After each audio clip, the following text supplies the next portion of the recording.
Welcome, everybody. You're listening to AFFF 21's Weekend Wrap-Up Podcast.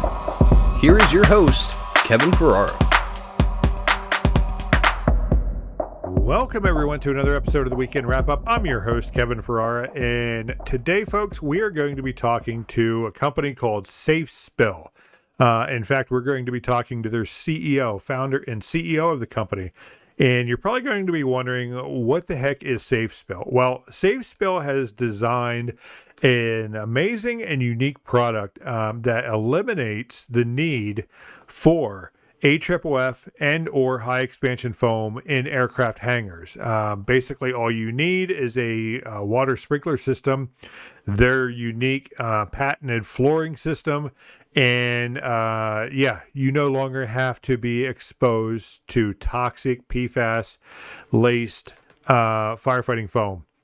So before we get started talking about this, and it's going to be an awesome podcast, let's hear from our sponsor, Fire Department Coffee. Now, Fire Department Coffee has been with us, and we've been supporting them for quite a while now. Yes, they are a real company. They've actually, received several awards. They're a veteran owned and operated company, just like our parent company, AFFF 21. Check out, listen to the promo, check out their site. They have not only some amazing regular coffee, you can get it in bean or ground. They have spirit infused coffees, and they also have nitro charged ready to drink coffees that are out there. So canned coffee. So they are continuously expanding on their products, doing great, amazing things out there. You won't hear it in a promo, but I just want to give a shout out. They do have a foundation. That foundation should, a firefighter find themselves in need. Fire Department Coffee is there to help them out. So again, veteran owned and operated Fire Department Coffee. They're doing some great, amazing things. Show them some love. Listen to the promo. Go check out their site after listening to today's podcast, and let them know, AFFF 21 sent you. You'll hear it in the promo. You can get a discount on your coffee if you use our promo code. So stay tuned, folks. We will be right back with Tristan Mackintosh from Safespill. Firefighters work long shifts. That's the nature of the job. If your station is like most, coffee is what keeps you going. That's why you should check out Fire Department Coffee. Veteran owned and run by firefighters, Fire Department Coffee offers a wide variety of delicious coffee, including their signature line of spirit infused coffee, all roasted by hand and delivered right to your door. Even better, 10% of net proceeds from every sale goes to benefit wounded, ill, or injured firefighters and other first responders. And they've got a special deal for the Weekend Wrap-Up listeners. Enter discount code AFFF21, that's AFFF21 at checkout to get 10% off your next order at Fire Department Coffee. FireDepartmentCoffee.com, that's FireDePTCoffee.com. All right, folks, welcome back. And check out our sponsors today and, give them some love. Click on their, social media pages, whatever it may be, Facebook, YouTube, Twitter, and at the same time, let them know that you heard about them here on AFFF 21's Weekend Wrap-Up Podcast. So as I said at the top of the podcast, our guest today is Safespill. And, I got to be honest, I received a phone call from their founder and CEO, never had heard of Safespill. So, I did some Googling and found out the product. And folks, I have to tell you, this product is absolutely amazing. We're just going to let our guest talk about that, answer a few questions today, and get you familiar with what they are doing out there. So with that, as you see, our guest here is Tristan, and he is the founder and CEO of Safespill. So welcome to the podcast, Tristan. Thank you, Kevin. Great to be here. Oh, it's a pleasure. We appreciate you taking time out of your busy day down here in Houston to chat with us. And if you wouldn't mind, just go ahead and introduce yourself to the audience and allow us to know who you are. Yeah, of course. So Tristan Mackintosh, founder of Safespill. Yeah, what we do, we make a fire protection system for specifically for flammable liquids, but the market we focus the most on and think where we make the biggest difference is aircraft hangars. So military aircraft hangars, large maintenance, repair, and overhaul hangars, where fire protection is important because when you work on an aircraft, fuel spills can happen and will happen. Just imagine replacing a fuel pump on an aircraft. Fuel is going to spill on the floor, and all jet fuel, all designed to combust with as much energy as possible when it goes into a jet engine. So yeah, obviously you leave that in a puddle on the floor, it poses a big fire risk. And I think yeah, the legacy systems inherently are these foam systems, AFFF, high expansion foam, and we have something completely different. So we focus on removing the spill. Very simple. Look, when I founded the company, I'm not a fire protection engineer or an engineer by education at all, but the principle, the triangle of fire, is a pretty straightforward, simple principle. You need fuel, you need heat, and you need oxygen. You take one of those things away, you can't have a fire anymore.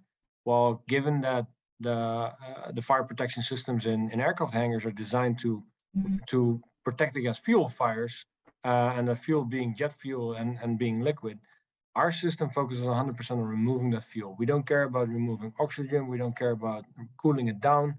We just remove the fuel, so it's not sitting there on the floor, and then it can't pose a fire anymore. And even if that fuel is spilling onto on the floor while it's on fire. So yeah, real quick, what our product is basically it's a hollow floor with a perforated top surface that you lay on your hanger slab, and whatever spills into the floor then is routed to trenches.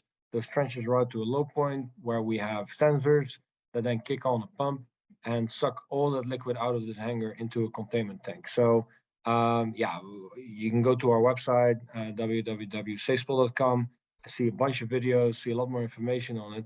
But yeah, this is a system that I started designing over 10 years ago. Actually, 10 years ago was the first time we did a fire test. At the time, a little bit of an illegal fire test. We're not doing it kind of a backyard fire with a concept like, hey, if you remove this fuel through a hollow floor that's strong enough to take the weight of an aircraft, and it just sits in this hangar, you might not need these big foam systems anymore. And that kind of was the starting point of the Safespill floor. Years and years of testing and going through all kind of approvals and being adopted into several building codes. Yeah, today our biggest client is the U.S. military, which obviously has a huge amount of hangars. And yeah, I think it's probably important for the listeners to realize when we talk about hangars, and Kevin, you'll know this better than I do, but we're not talking about the hangars in which you park a private jet and you put your Ferrari in there and the ones you see in rap videos. No, we're talking about the hangars in which they actually truly are taking things apart on this aircraft, replacing things, repairing things, and these aircrafts are full of fuel. And in case of the military, need to be out of the hangar as fast as possible so they can be on alert status and protect the country when needed. Or in the commercial aviation business, yeah, these airliners shouldn't be stuck in a hangar while they're being maintained. They need to be in and out so they can fly passengers around. So yeah, Yeah, that's and that's a really good thing to point out is as we see here in smaller airports, they have the commercial, not commercial but corporate divisions, those smaller hangars, and even for private pilots, here in Central PA, we have a lot of the Piper aircraft, the small Cubs and Cessnas and everything, and that's something really to point out is that your system, while it could be utilized in those environments, you're looking more at the larger, the more commercial, the bigger hangars that are out there. So before we dive into that, and just to give you a heads up, those that are watching on YouTube, Tristan, that's a perfect spot right there for you. so you're not right into the camera or anything like that. So you got a definitely good appearance. But yeah, we don't want you to smash into the camera there. So my first question is, when designing any product that's out there, there's a lot of man hours, days, weeks, even years goes into research and development, the phase of any type of production before that product even makes it to the market. When did you and Safespill, when did you really envision the need for this product? How did it come?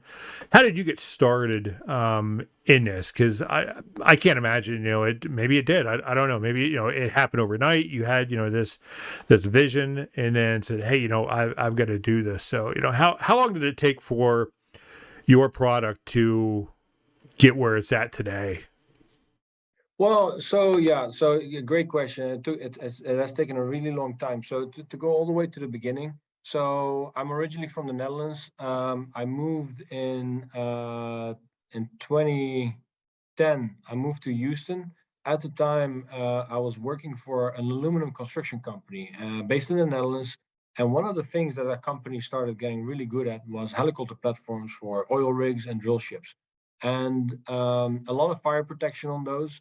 And of course, imagine a helicopter landing on an oil-producing platform. Obviously, want to have that situation protected with some fire protection. So, those helicopter platforms had AFFF cannons, stuff like that, and usually had firemen standing by when a helicopter landed. So, the company I worked for, we would build those helicopters out of aluminum, which is aluminium, so as the rest of the world calls it. Lighter than steel, so on a structure that is typically high up on a platform. Weight is important, and then it doesn't corrode, so you don't have to paint it, you don't have to repaint it. There's no risk of corrosion and weakening the structure. So huge amount of advantages. And when I moved to Houston because Houston is pretty much the energy capital of the world, especially in the offshore oil and gas industry, which in the last 5-6 years has shrunk quite a bit, I think. But at the time was a huge industry, and either the oil company was here, either the engineering firms were here, or it was for a platform in the Gulf of Mexico. So it made sense to move to Houston. That's how I ended up here. Met my wife a couple of weeks after I arrived, so this became home very quick. But one of the things, so on these helicopter platforms, there's a lot of fire protection. So that's how I was already involved in fire protection. Now I sold one helideck to a client here in the US, and it had a European fire protection system that was not yet approved by the Coast Guard. And this system had to be approved by UL Laboratories or United Laboratories in Chicago, and I was involved in kind of helping that European fire protection supplier getting it approved by the Coast Guard. And I ran into somebody there at UL, and he mentioned, that in aircraft hangars, totally different application, but we have these AFFF systems as well. And all they do is protect against fuel fires in case there's a fuel spill out of an aircraft. And but he was telling me how often these foam systems, whether it was HIAX or AFFF, that they become so complex and that they could only be activated by flame detectors, pretty much. But these flame detectors were so finicky that they would either, stories of a barbecue, like a grill, that was used by a catering company when they were opening a hangar, and there's a story where the wind picked up, the caterer moved the grill to around the corner of the hangar, and the flame detectors that were inside of the hangar picked it up as a fire and just turned on the entire foam system. And in case of AFFF, you talk about thousands and thousands of gallons of water and foam mixture that is highly contains really high levels of PFAS. So, but at the time, I don't think it was. This was in 2011, 2012. I don't think the whole PFAS issue and how harmful AFFF wasn't really known yet. But hearing about the systems and kind of knowing that, with these helicopter platforms, a big crash factor needs to be part of the structure. So imagine a helicopter crashing on a platform. It can't just fall right through the platform. Those things are designed extremely strong, Yeah. and take that impact. So for a parked aircraft with much larger tires should not be an issue to take the weight. So an aluminum floor should not be an issue to take the weight of an aircraft. And these aluminum extrusion profiles. Extrusion is the technology how these profiles are formed. Are typically hollow anyway, just to save weight and for structural purposes. Imagine a honeycomb type system. And I said, you know what? If you make those profiles, let's say, low enough that an aircraft can relatively easy roll up on it, you can probably put this in a hangar floor and not really make a big difference to day-to-day operations. So and then if you just drain it the way through the floor, you can't have you don't have a fuel spill on the floor just sitting there waiting to be ignited, and then you don't need this whole foam system. Was the simple thought process, again, like the triangle fire, remove the fuel, Yeah. and you don't need to worry about anything else. So a very simplistic, very basic way of thinking around it, and then doing some more research and realizing, like, man, like the United States military, between the Air Force, the Navy, and of course also the Marine Corps and the Army, there's probably close to 2,000 hangars out there. All these hangars are, the purpose of it is to work on these aircraft, do kind of all kind of maintenance to it. So again, not your hangar to make your private jet look pretty. No, it's the real workshops in that sense. And then adding on top of that, commercial airlines, and how many jets are there not out there that, yeah, every so many years need to go through major overhauls. Realizing that this would be quite a big market, but all from the standpoint, we just have something better and smarter way than just dumping a bunch of foam on it. So built a small prototype. Yeah, did some pretty illegal backyard fire testing, but the small one, the smallest prototype fit on a Weber grill, and the next step up was as big as a conference table, and just playing around with fire, and it was a lot of fun. But these tests kept going pretty well. Like this hollow floor was able to put the fire out, and yeah, at one point these fire tests kind of became way too big to do this in a kind of amateuristic way. So funny, a friend of mine, his girlfriend used to date a fireman at a fire field in Richmond, Texas. Fort Bend County, and she said, there's this big fire field, and these firemen, they do all kind of training there, and they do all kind of fun stuff. So I'll get you in touch with whoever runs that field, and you might be able to start doing some fire testing there. So that's where we started fire testing, and then we hired the firemen that were off duty to help manage these tests. But yeah, these fire tests kept growing and growing, but the results kept being going very well. And then eventually found somebody within the U.S. Navy, and everybody's seen Top Gun. The Navy has a huge amount of fighter aircraft which are full of fuel, and so every single hangar has a AFFF system. But yeah, especially for the military, when these systems go off by accident, these foam systems, while there's not a fire, I think you'll be the first one to say that hangar fires are very rare. But it's one of those things, just like earthquakes or hurricanes. Well, hurricanes might be not that rare, but you don't build, these aircraft before like 10 F-35 fighter jets in a hangar is $1 billion worth Mhm. of aircraft. So even though it's rare to have a fire, not having any fire protection, not having any insurance against having these aircraft burned down is probably not a smart idea. So in the military, pretty much every single hangar has fire protection, and within the Navy there was a fire protection engineer that wrote a white paper, and he was pretty much complaining about these foam systems going off by accident, and saying there should be a solution, and that really is when I started thinking more and more about it, and it's like, man, like the military could be the first potential client. talked to him, did a presentation, said, this is an interesting concept. Invited myself to go meet with him in Norfolk and present to several of their fire protection engineers at Norfolk is a big NAVFAC, so Naval Facilities Command, in which the fire protection is basically the equivalent of the Army Corps of Engineers or the Air Force Center of Engineering.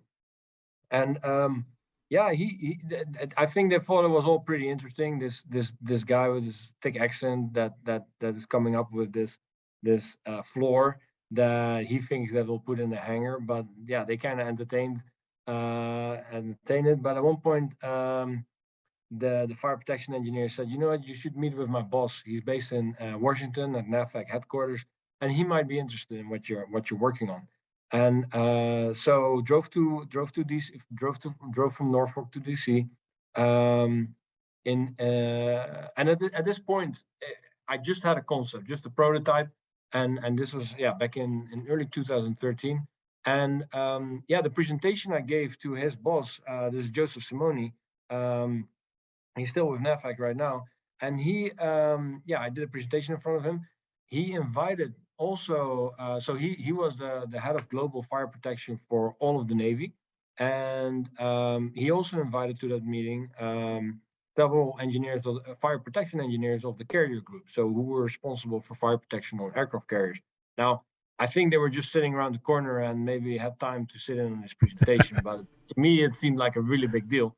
So anyway, presented to them. They followed. I showed a couple of videos of fire tests, very rudimentary, very early on, not all that professional fire tests, but clearly showing the concept. And they said, "Yeah, man, this is pretty cool." So I pretty much, it's been a while ago, so I don't exactly remember how it went, but I think it came down to, I said, "Well, could you guys see this working on an aircraft carrier?" And they said, "Yeah, absolutely, this could work on an aircraft carrier." So they didn't say how long it would take. It didn't say what kind of milestones had to be achieved. The building codes had to be adapted, and a whole bunch of people had to be convinced. They didn't say any of that. So from that meeting, I naively thought, like, man, the U.S. Navy is going to put my concept on an aircraft carrier. So this was over 10 years ago. And so anyway, came back to Houston with a lot of enthusiasm.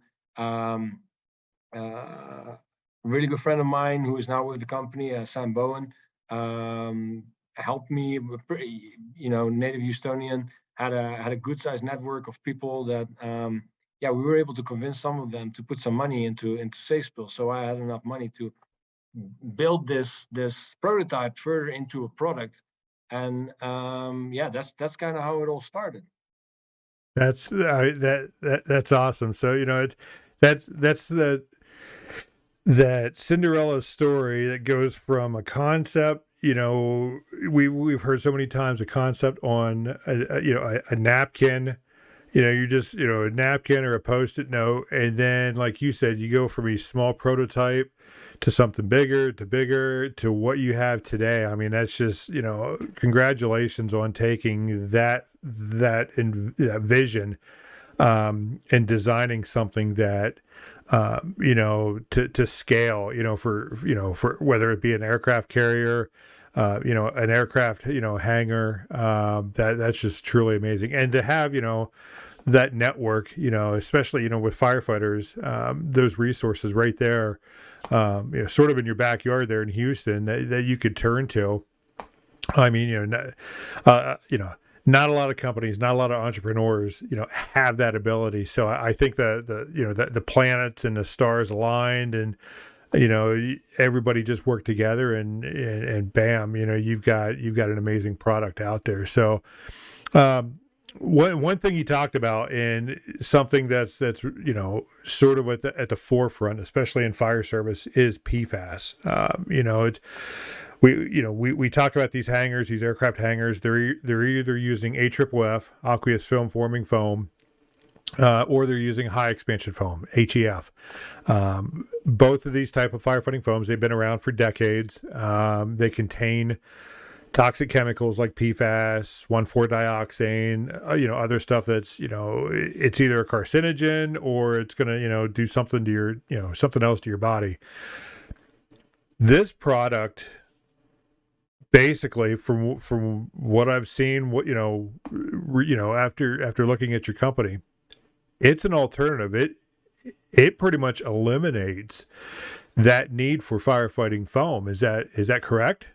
Yeah, absolutely. So that was always the intention. And I think so the beginning story of starting the company,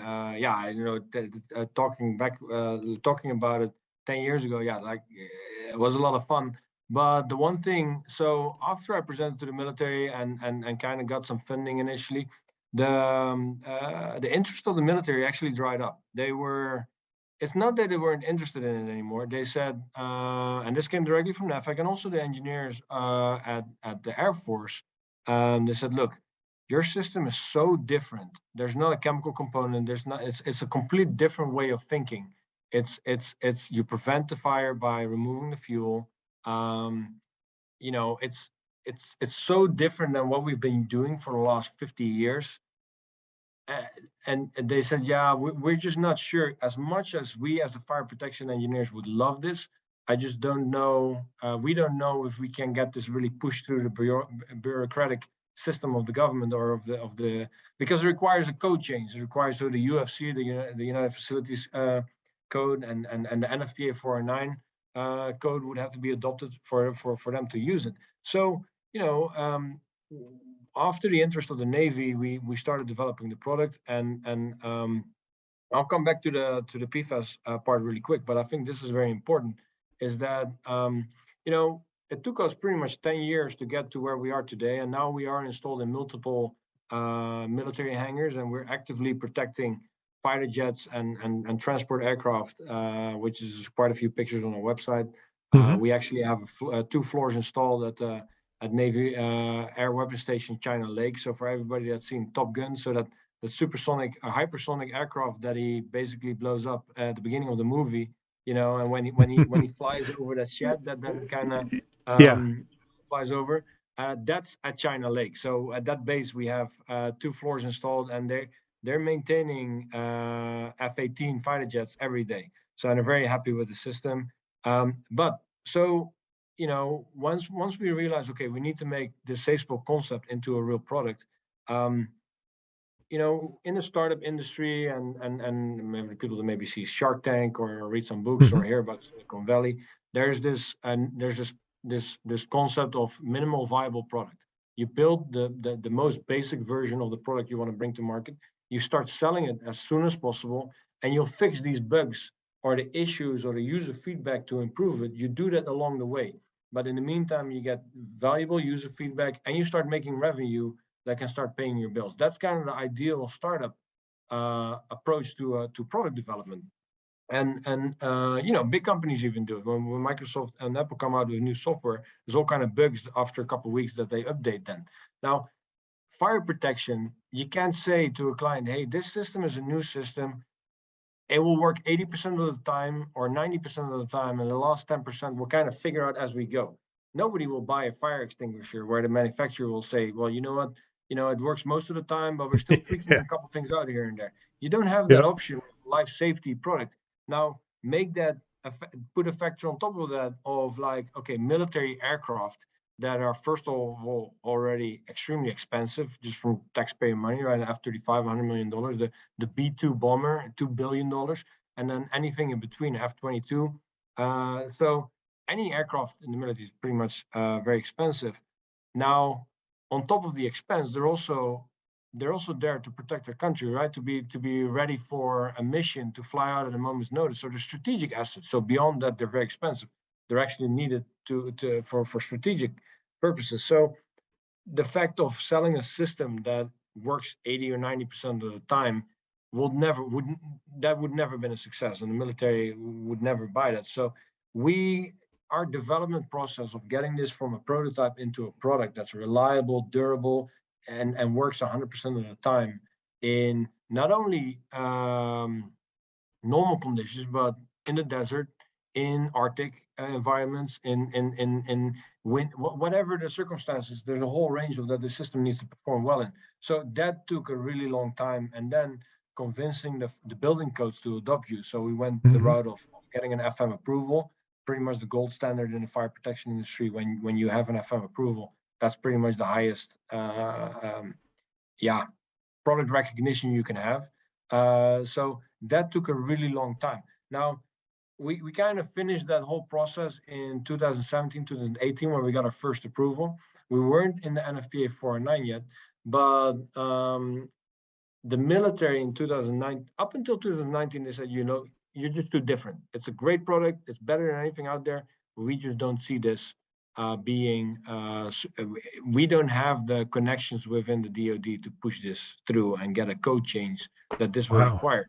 Up until late 2019, when fire protection engineers from the Air Force got back in touch with us and said, look, we are realizing that AFFF will go away soon because there's been too many military bases that have caused a huge amount of pollution by these hangar foam systems going off by accident, or training with AFFF, and Congress is gonna require us to phase it out. So that actually happened. So in the National Defense Authorization Act of 2020, there was basically a phase out requirement that by 2024, all foam needs to be out of these hangars. All AFFF systems need to be out of these hangars. And by 2023, they can't replenish the system anymore. By 2024, it all needs to be out. So that's when they came back to us and say, hey, look, we need to look at alternatives, and we think now the time is right, at least within the military, to push this through. So, but yeah, the interest from the military was definitely driven by, yes, it's better fire protection. Yes, you can spill now whatever you want in your hangar, because fuel spills are part of day-to-day life in our hangars, but not all hangars, of course, but all these benefits. But no, it's driven that the environmental impact that has been caused, or damage that has been caused by AFFF and high expansion foam is so big now that we are forced to make a change. So this is, in that sense, perfect timing. Now, perfect timing 8 years later, right? 8 years later from when they said that this could go on an aircraft carrier. But so that's why the military became our first client. Now, NFPA 409 is a committee-based code that the review is revised every 5-6 years. Every 5 years goes through a revision cycle. I'm on the committee now, so it's a mix of manufacturers and users. So both the Air Force and the Navy are represented there. But I believe Boeing is on the code. This is a mix of stakeholders. And in 2019 we started the process of putting in the right test reports, inviting people to live fire tests back in Houston, so they can see with their own eyes how the system works. A huge amount of work got us eventually through, and the right timing got us into the code. And that's not only the military was dealing with the damage caused by AFFF and PFAS and just foam in general, commercial industry, the commercial aviation industry as well. So I'm quite proud of the fact that once it came to a vote to adopt our technology, there was 30 people on the committee. It was a 28-2 in favor.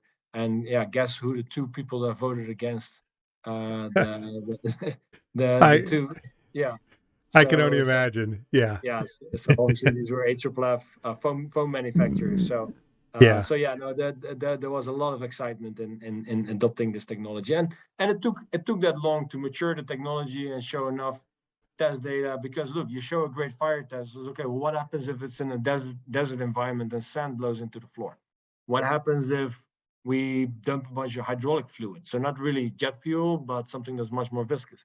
What happens if there's the flushing system, the flushing manifold, because the system has an internal flushing system? What happens if that doesn't activate? All these different failure modes and effects analysis had to be done. So there's a huge amount of work went into it. It's easy to make a prototype, and it's a lot of fun to do fire testing, but making it into a reliable product that is so reliable that the government or the military would trust that this is something that can protect $1 billion worth of military aircraft that can be at any point in this hangar. That is a whole different level of reliability you need to get to. Yeah. Yep. No, that's absolutely amazing. And focusing, a lot of the focus I think the DoD does is on those assets, the aircraft, the equipment and everything, because that's their primary mission is to get, planes in the air and, bombs on target and everything like that. But there's a human side to all of this, especially with the PFAS exposure. So, we've seen photos out there, we've seen videos, aircraft hangars filling up with this high expansion foam, firefighters out there, trying to disperse this foam, whether it's with water, positive pressure fans, they're exposed to this. And even these isolated incidents, that single exposure may have, health effects on them. So, I look at your product really as a life-saving piece of technology out there. As simple as it is, as you said, it's simple, it's basic, but at the end of the day, this product is eliminating firefighters' need to be exposed, and not just firefighters, but anybody exposed to these toxins. So you've essentially developed a life-saving product out there. It was years in the making. It's come to fruition. I think it's going to pay off immensely, over the next, we'll say century. I mean, it's, at least, I think this, your product's going to be around for a very, very long time. I think more of those in the aviation industry are going to look at it, and even maybe in maintenance garages. I think there's capability use for this product, even in a, we'll say like a vehicle garage or something, to where, you may have these liquids spill on the floor, and your product, captures those and keeps them, from igniting or, getting into the environment. From a firefighter's perspective, I can't, this is a no-brainer. If and I've said this over and over ever since, looking at your company and looking at the videos, and I've said, to myself, I'm like, these videos are absolutely fun to watch. So folks, if, either, at the end of the podcast, make sure you check out Safespill's website and look at these videos, because it's truly amazing. I mean, who would have thought, and those in the fire service, we know, if you can remove the fuel, that's the best way to suppress a fire. And you've done this in a very, I'll even say, a clean method. To watch this, it's not splashing around, it's not spilling, it's contained, from the source to the capturing device. The system pumps, these contaminants into, a capture device, isolates it, from the rest of the area. That's just, that we all love the environmental, protection aspect of it. But, from a firefighter's perspective, if you could, whether it's a firefighter's life that you're saving, initial extinguishment, because we know, firefighters roll up on a fire, especially in a hangar fire, you got a ground fuel fire, those things can go south pretty quick. So you've reduced the risk of that. And just watching these videos, folks, it's response time for firefighters.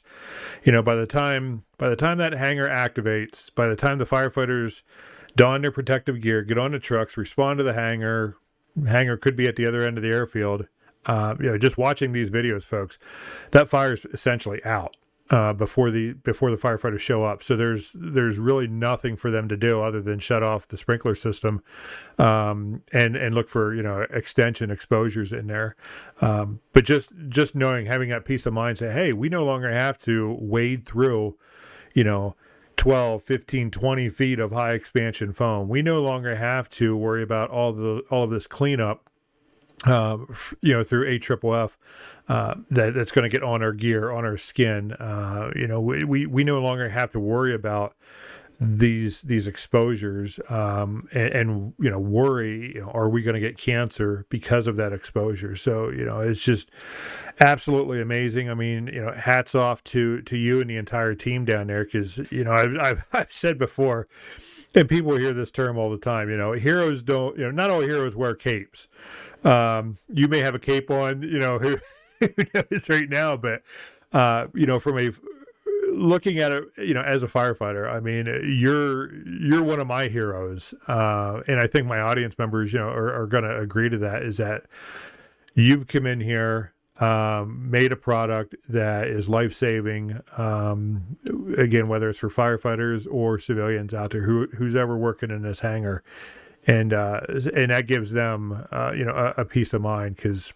I really appreciate you said that. That means a lot. And I want to talk a little bit more about it, because you mentioned, this product might also fit in other environments. But when up until the military really placed the first order, we had to kind of, as a company, stay alive and find other markets for our products. So we have some other applications out there. We have our floor installed in a couple different facilities for different purposes, all around flammable liquids. But one of our products was that we've installed a couple for is an IBC storage unit. So these IBC totes are 275-gallon plastic totes with a steel frame around them. There's always been a thorn in the eye of the insurance companies, because they're a cheap and easy way to transport and hold product that is flammable. But then the insurance company to these companies that use these totes, see nothing but fire risk, and there is a lot of fire risk.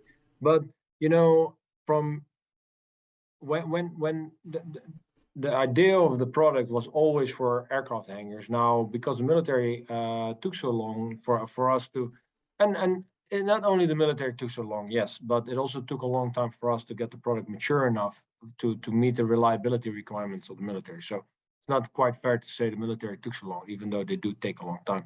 But with things, but when I started the company, I wasn't aware. I was familiar with AFFF and high expansion. I saw it as our competition, but I wasn't aware how horrible it was for your health. I say this all the time. I was like, I knew you shouldn't drink it, but I didn't know that it has caused that much harm. And especially in 2019, 2020, watching the videos. There's a video on the Intercept where they interview a lady that lives in a very rural kind of town next to a big Air Force base, where there was so much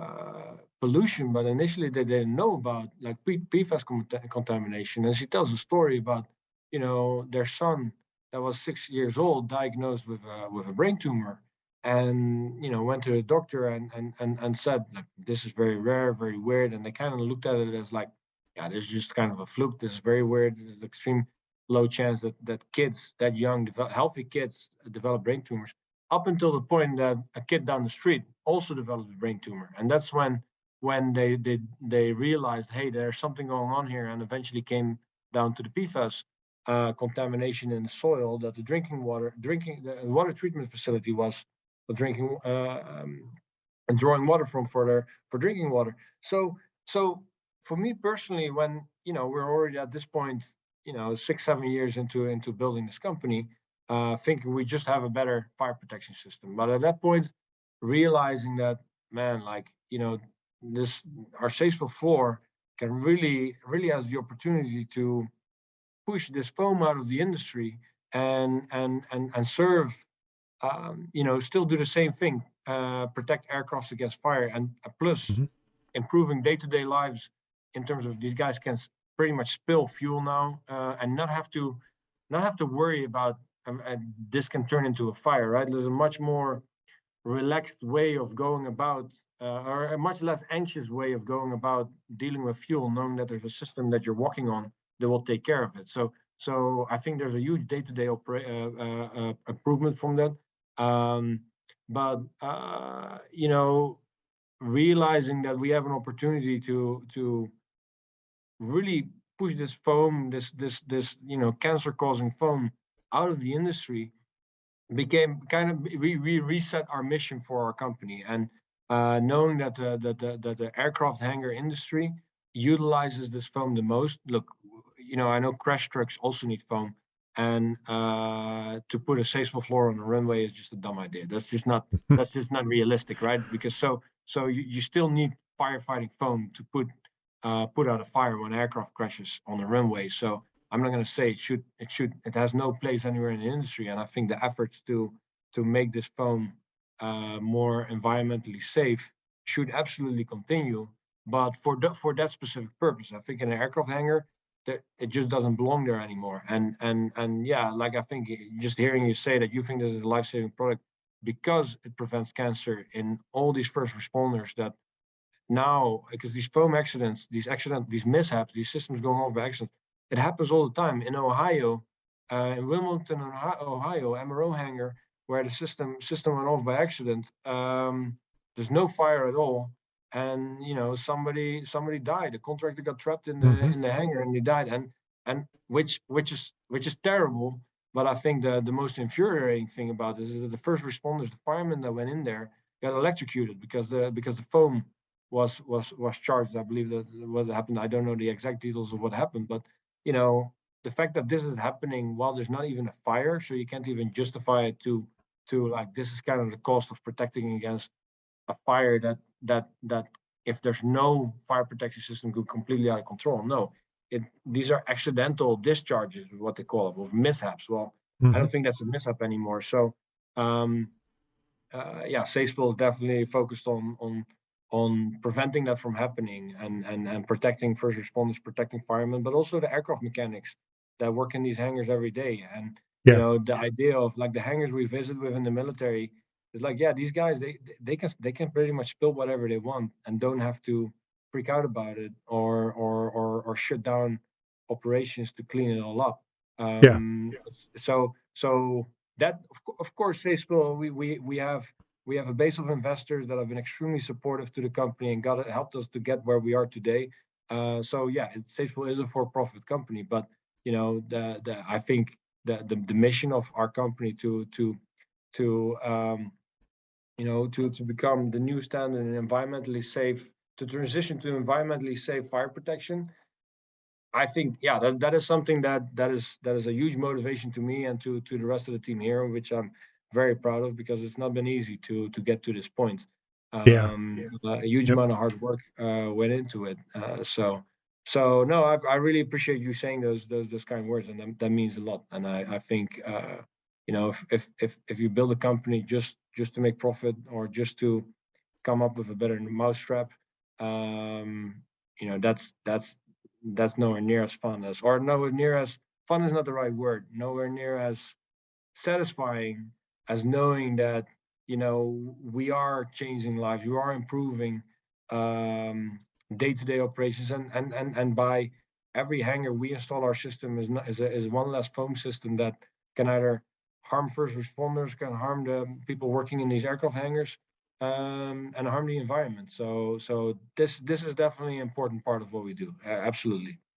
Yep, and again, I appreciate it, and I think my audience members are going to appreciate that vision, that purpose as well. And so again, thanks for that. So looking at Safespill's website, I couldn't help notice as you scroll down, there's a few logos on there, and they talk about military and veterans, and one of those, there's a logo from the U.S. Department of Labor. Safespill actually has it's a platinum award for hiring veterans, and it looks like you guys received that back in 2021, and that was the first year. What was your reaction? When the company was notified, they've been selected and how important, was it for you to receive that really award or that recognition for hiring veterans? How. Because it's something we hear on the podcast, and being a veteran myself, we appreciate companies out there that hire veterans, but I think you guys have. I think there's a little bit more passion from what I've seen and heard with veterans. Well, I think I'm very happy you bring this up, and I'll tell you a little bit of background around it. And yes, there's more passion, but so I'm from the Netherlands. Dutch people are known for being very direct and very pragmatic. And one of our core values in the company, well, we have four core values: self-discipline, self-improvement, teamwork, and quality. And you know, building a company as Safespill, where we develop a new fire protection system in an industry that sees very, very little innovation, and because foam has been around, AFFF was invented 60 years ago, IX I Mm-hmm. think 35 years ago. Sprinkler systems have been around forever, and the sprinkler itself, from an engineering standpoint, is a fantastic invention because it's so simple and so reliable that there's just no point in improving it anymore. So it's not necessarily a stab to the industry that there's very little innovation, but we're not necessarily a standard. It's new technology, developing new technology in the fire protection industry for where the military is going to be your biggest client. Look, self-discipline is something that I think everybody in a team has and needs to have, because we're not a big company. We don't have big infrastructure. We don't have large HR department that manages a whole lot of things. So to be successful in our company, you need to be self-motivated. You need to be and also when you deal with a couple setbacks, and referring back to when we're developing the product, we've done so many fire tests, and we always push the product to its limit and then over it, right? I always say, like, how do you know how much you can deadlift or back squat? Well, by keep going until you can't do it anymore, right? And if you hit a certain number, that's what you can push up, and the number you can't push up anymore is your limit. So with the Safespill floor, we really know how much fuel it can handle, because we've pushed it over it. But when you deal with a fire test, we have a fire test facility, and we burned the whole place down one time just because we just went too far with the test. We kept pushing and pushing and pushing, but we did it on purpose, but that allowed us to know what the limit is. But still, in those moments, these fire tests sometimes takes weeks to prepare for. So anyway, one of the themes in the company is, to be successful, you need to have a lot of self-discipline, and you need to work well as a team. You can't, there's no space here for Ivy League arrogant engineers that think they know everything.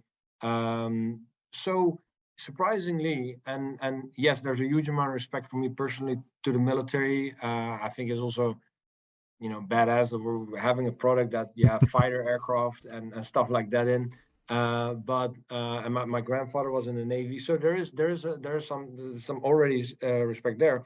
But finding young people that are humble enough, that can deal with some setbacks, not surprisingly, when you start recruiting for those people, very quickly you come to veterans, right? Guys that did 4 years, 8 years, or however long, and served overseas, and we're in situations where, like a fire test going wrong is not that big of a deal because they've dealt with a lot harder setbacks, right? So, or being able to communicate well in a team.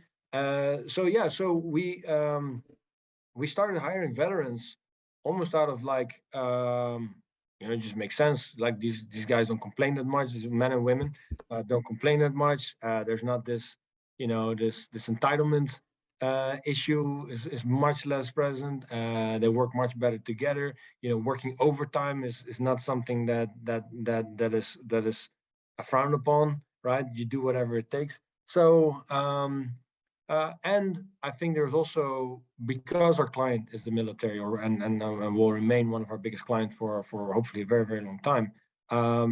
The idea of retiring from the military, but then transitioning into a company that is solving a problem for the military is still a very motivating thing. So we ended up with quite a few veterans. Justin Mounts is our recruiter. We have an internal recruiter. He's been with the company now, I think 3 years. He did I think he did 3 tours in Iraq and 1 in Afghanistan. I might say it wrong, but very Army. Fantastic guy, and you put him in charge of recruiting, of course you're going to end up with more veterans. But because we were doing it, like our production manager Cody Burleson is a Marine, We have quite a few people in the shop and in the field that are prior military. So, but just amounts being the recruiter and part responsible for HR. Realizing like, man, we're hiring all these veterans, and that is definitely a passion of him, or like something that gives him a lot of satisfaction, I guess, to get more people transitioning out of the military into our company. But at one point we said, hey, you know what? He came to me and he said, look, we're already meeting all these requirements for I think at the first medal is the bronze as a veteran or military employer. The bronze level. He said, like, we already qualify for this, and if we put in the paperwork now, we'll get the bronze level, and very quickly like next year we'll be gold, and then the year after that, if we continue to hire from the military, and we put some programs in place to help the transition made easier, we qualify for the platinum. So qualifying as a platinum military employer was not something that we set out to, like, we must have the certification so we can put it on our website and show off. No, it was actually kind of, we qualified for it already because, from a very pragmatic way of thinking, like, if you need a team, if you need to build a company of people that are self-disciplined, work well as a team, don't complain, don't give up very easily, and don't really have a sense of entitlement, there's just no way around not ending up with a bunch of veterans in your team. So that's kind of where we got, and I love working with them. It's fun, and it's really cool to see them. These guys get excited to go to a military base and meet old colleagues, and solve a problem for people that sometimes are still, for friends that are sometimes still working at those bases. So it was kind of a natural, pragmatic way into that, if that makes sense. Yeah, absolutely. And again, as a veteran, the majority of my audience members out there, they're veterans as well. We thank you for that. And it's true. I mean, order and discipline in the military. And after, whether veterans serve, 4, 6, 20 years, that transition, it is a little difficult, for some to go from, military into civilian, and to have companies like yours out there that openly, accept and recruit these veterans, and, continue that order and discipline, that military style way of thinking, while still, allowing them to have input. I think that's really important, for veterans, and their families, transitioning. So, again, awesome job with that. So I got to know, you have an outstanding company, you have an outstanding team. How does, and I know, some of this stuff can be stressful on employees and everything, because there's deadlines and other stuff, involved with, companies like yours. How do you interact with your team and provide ways to wind down and have that buy-in from your employees? Because that's a big thing that I've noticed in companies, is that, to really be successful, to be a powerful company, you got to allow your employees to have some type of buy-in, and feel, worth in the company, not just, hey, you're just an employee, do your job, collect a paycheck, and go on. How do you, as the CEO of the company, embody your staff to have that buy-in and feel appreciated? What do you do at the end of the day, end of the week, to show your appreciation for what they put in? Yeah, so we do a couple of things, and again, a very pragmatic approach. But so every single person, so we don't really refer to our team as employees. We say team members, because just the word employee already sounds kind of like, there's you show up for a paycheck. Now, of course, that doesn't mean that there's companies that still refer to the people as employees. don't have great teams. I'm not trying to say that, but because it is a startup, because we have very little money in the beginning, uh, um, having team members get shares in the company that they invest over time. So I'm actually very proud of that. That every single person that works at Safespill has some stock in the company, and what's typically you get a vesting schemes over a period of 4 years that like a tranche of stock units basically is reserved for you, but every 3 months some of those get vested so that they're theirs. And it from a couple of approaches, like one is that if you own something, it's like everybody treats their own house better than when they own it than when they rent it, right? Like, or a rental car. Well, I rent quite a lot of cars when I travel. I don't treat them all that nicer than my own car. So when you have ownership in something, you treat it a whole lot better. And I think very early on we saw that with you have people buy in through earning stock over time. They're treating the company like we don't we it's not that never anything got stolen, but just these little things that you hear other companies dealing with. Like we have very little of that because like there's a lot of buy-in there just through making them feel ownership, and that goes all the way down to the guys in the shop, on the shop floor or in the field. They also have some stock, not something that will allow them to retire, but enough to make them feel like this is part of it. And we one of the nicest thing about managing when you give somebody a raise and they ask, well, instead of cash, can I get more stock? As like, I trust I believe so much in this company that I don't need cash right now. I'd rather have more stock. That has worked very well to get that buy-in, but at the same time, you still cannot do groceries with stock options. So Right. so there's only a limit to how far that goes.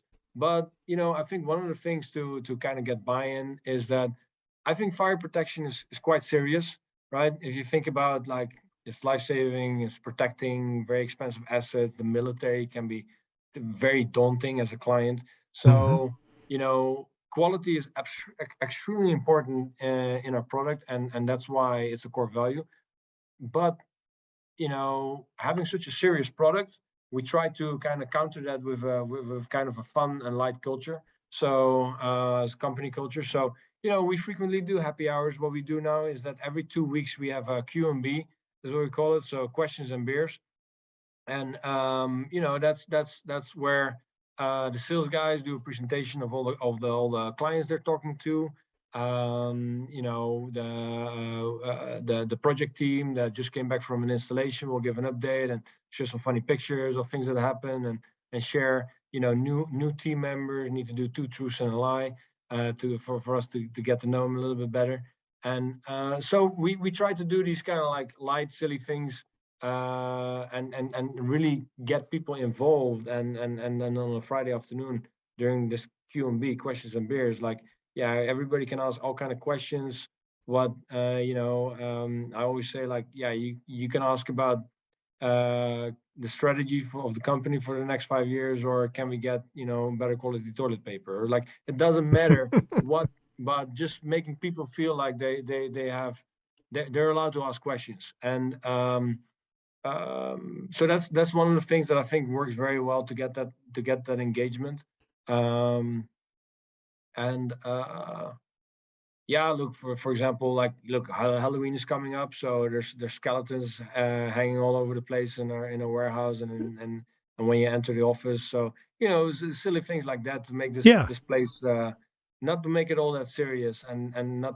We take our mission very, very serious. We take our clients and the product very, very serious, but we don't try to take ourselves too serious, because I think then the stress levels will very quickly become too high when it's all like when you start thinking about all the things that can go wrong and how important it is that we do this right. That's not manageable, and it's not fun either. So right, yeah. And then having a high stress environment, that leads to Q&A, work performance, it starts to decline. So it's really great to hear that, you allow some of this downtime, this interaction. And we've seen the show Undercover Boss out there. And a lot of times the employees are like, hey, the management, the boss never comes around to, see what we're doing. So it's really great to hear, you've got that interaction with your team. You're not just setting up in an office. You're not, distancing yourself from the rest of the team. You're actually in the trenches with them. You're down on the shop floor, interacting with them and actively engaging with them and seeking their input, because, I think having that type of relationship, in a work environment, that's extremely important. Because, again, these employees, especially, we've always heard, the younger, the millennial generation, they're not really so much about the money. They're more about the work environment. And I think if they feel underappreciated, they're going to walk and go to somebody else that they think is going to appreciate them more. So you having that environment, to where they feel appreciated, they feel relaxed, they feel comfortable coming to work, or even hanging out, after hours. I think that's really important and great to hear. So awesome job with that. Yeah, thank you. It's not easy, but there's it's not, none of that is like going, for me personally, going a lot to the shop floor and see what's going on is also because I actually really enjoy being on the shop floor and seeing how we can improve things, how we're doing things. And some of the best ideas have come from the shop technicians that work with it every day. And it's again, this pragmatic approach is like, why wouldn't you ask the guy that is doing this day in, day out what he thinks we can do better? It doesn't mean that all their ideas get implemented and not all their ideas are great, but it's one of those things like, it's a huge missed opportunity if you don't do it. And I don't like sitting all day in office anyway. So and Nice. at the same time, like tomorrow I'm flying to Naval Air Station Port Mugu, right next to Malibu in California, because we have two projects over there. So we've installed a floor for the Navy there in a large hangar, and it's been 6 months in operation, and that base likes it so much that we got a contract for two additional contracts for two more hangars, because I guess the squadron next door got jealous of this floor that this squadron has. So that's obviously a huge compliment to us, but. Yeah, we have guys out there right now, and I want to see what's going on and meet with some people at the base, and those are fun trips. That's not necessarily like a CEO wanting to show his face to make sure that the people that are doing the work in the field feel validated. Yeah, that is absolutely important, but it's a little bit more of a. I think if you have a company of people that care what they do, you get those things like. The engineer that has designed this floor wants to go out there to go see it. The supply chain manager wants to go see what the product that he's been planning and procure and getting the procurement in place for, what the final product looks out to, and how everything is going on site. So there's kind of a natural interest in the different departments within the company. Because we care what we do, and I do think, look, it's in that sense it's a little bit easier for us to say, because we do make a product that in our own way makes the world a better place, right? So I think, for example, companies that couldn't say that in such a way, it's much harder to create that natural interest or excitement for what they do. So that is, it might not be entirely fair to say like, yeah, that's an easy thing. It's easy because we have a product that we're all very excited about, and clients that we're very excited about working with. So outstanding. Well, we've come to the portion in the podcast where I give my guests, when they're on, the opportunity to discuss anything we haven't discussed? What's weighing on your mind that you want to, convey out there to the audience members that, you think they need to hear, they need to research, they need to go look at, out there on the web? Well, I'll definitely suggest visiting our website. There's a lot of information on there. I think, look, I hope that many of the listeners might be involved in fire protection or in the aircraft hangar industry. I think one of the things that we've seen with when we talk to clients, and talking, for example, to the military or companies like FedEx, United Airlines, like the big Delta, these are clients that, and the decision-making process to put fire protection in a hangar or a certain type of fire protection in a hangar goes way beyond the fire protection engineers that are employed by the company, right? Like you got the CFO needs to weigh in on like the how much does this system cost a year in terms of maintenance? Well, the answer there is that this system will last for 50 years or more. It's made out of aluminium. The alloys we use will last way beyond 50 years without any issues of corrosion, and have proven themselves in industries where in these helicopter platforms that are in Arctic seas or offshore are made of the same alloy, and helicopters day in day out land on this deck, pound it, and it's a much harsher environment than the hangar environment. So the life cycle cost analysis of our system is fantastic because there's so little moving parts, so few moving parts.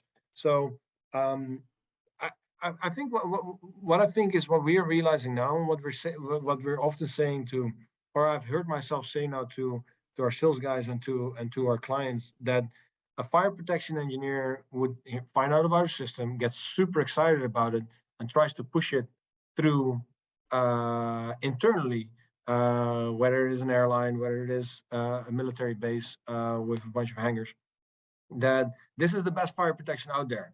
But and these are not necessarily the same fire protection engineers, but the fire protection engineers as a department or as an industry as a whole, I think when it comes to aircraft hangars, have been the one that have pushed foam into these hangars, and not in a way to, of course, their mission is to prevent fires or to put a fire out as quick as possible, and there's no doubt about it. HRPLF is very effective in putting a fire out. So in that sense, and I definitely think that the blame is by far the foam manufacturers that have always been vague to the point of just lying about how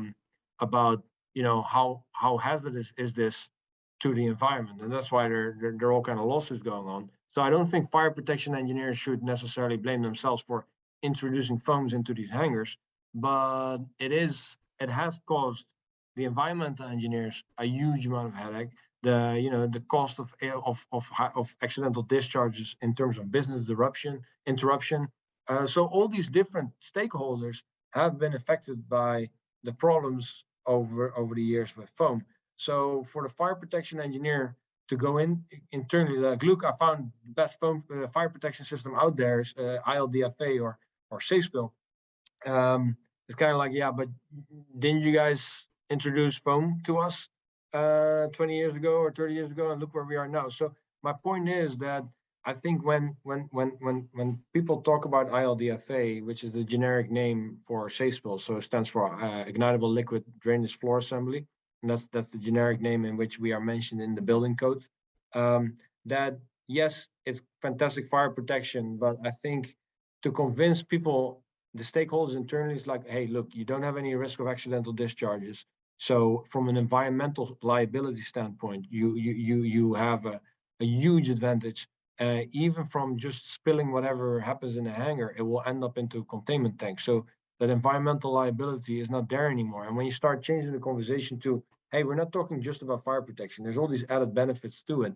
And when you talk to the maintainers, right, the guys, the boots on the ground, the guys working in these aircraft hangars, they don't necessarily care about fire protection too much, other than that, of course, they don't want to get doused in firefighting foam. But, especially when you've never seen a hangar fire, it's kind of difficult to even justify all this trouble around these fire protection systems.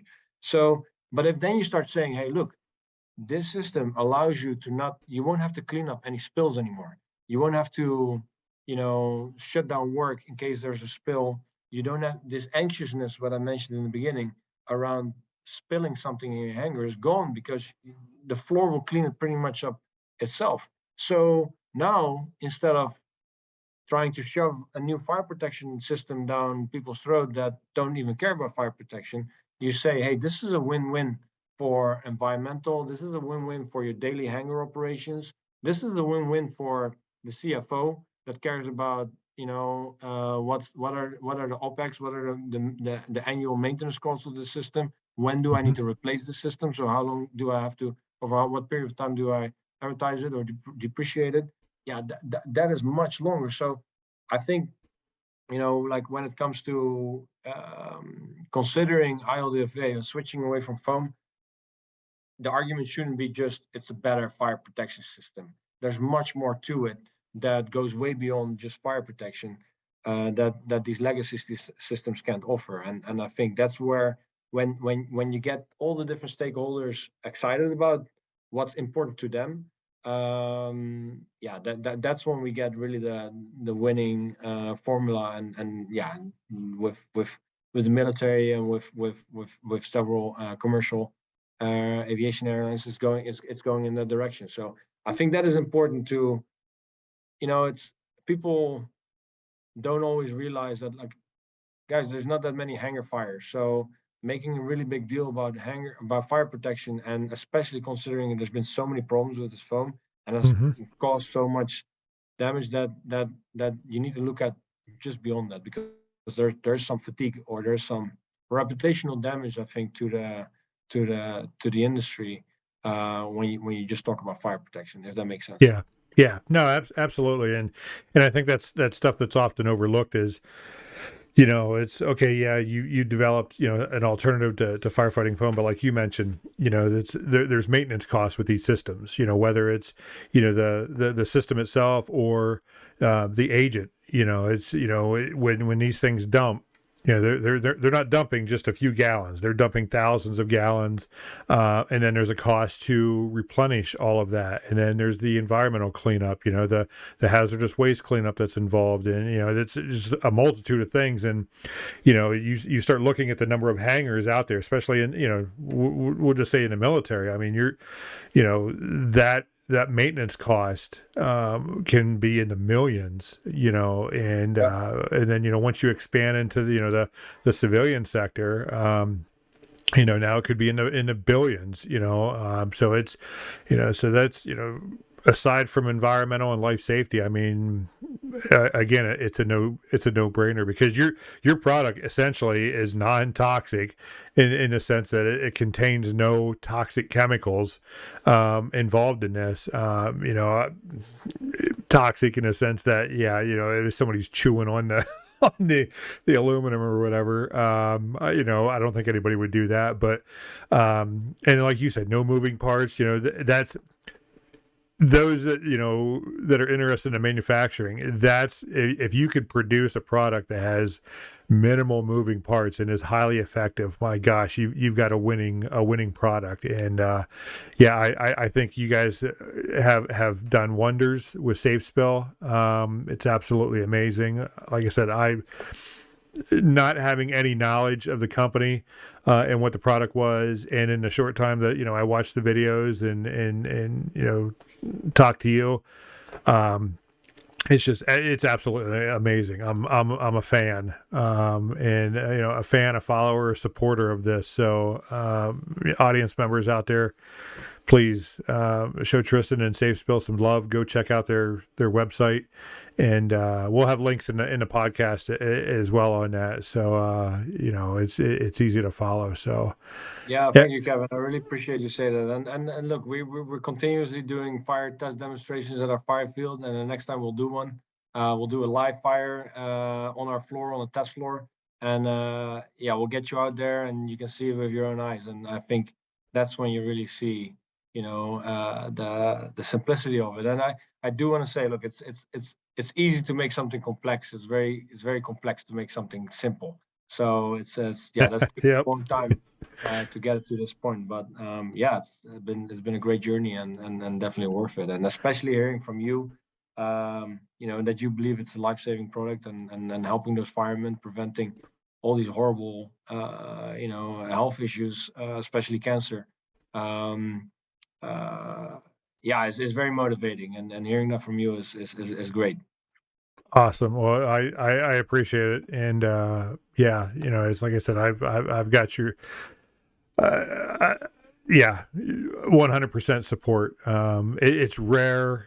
My audience members know it's very rare that I go all in on a company and stuff like that. But this, what you have done, and in the short time I've had to get to know you and some of the staff members down there, it's you got my support, and hopefully my audience members will follow suit and check this stuff out. And firefighters on military installations, if you don't have a Safespill system out there after watching the video, go advocate for this system. I highly encourage you, run it up the chain and say, at least get the word out there. So military leadership is looking at this. For civilian firefighters, municipal firefighters that do airport coverage, do the same thing. Check this out. Word of mouth is the best marketing out there. And, if you could socialize this, please do. I think Tristan will definitely appreciate that. No, absolutely, yeah. Well, Yep. That would be great. Thank you for that endorsement, Kevin. Yep, absolutely. Well, folks, if Tristan has nothing else, I think that's going to do it for this podcast. Tristan, last chance. Anything else? Thank you for everything. I think we talked quite a while already. So no, but I enjoyed it. This was great. Awesome. And everybody, this was Tristan's first podcast. He did absolutely amazing. We did a one cut. So with that, folks, that's going to do it here for the weekend wrap up.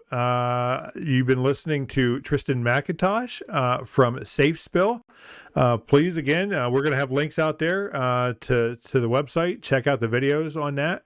And that's going to do it. So as always, continue supporting your local fire emergency services. And until then, folks, stay safe. We're out of here.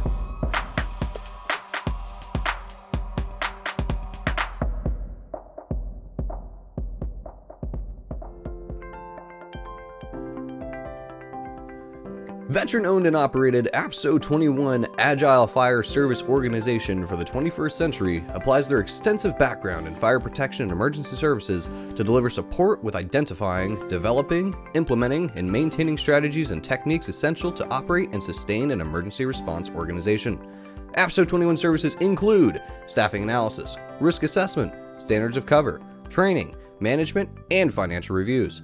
AFFF 21 is prepared to support your organization with increasing your capabilities values. For more information, please go to AFFF21.com. That's AFFF21.com.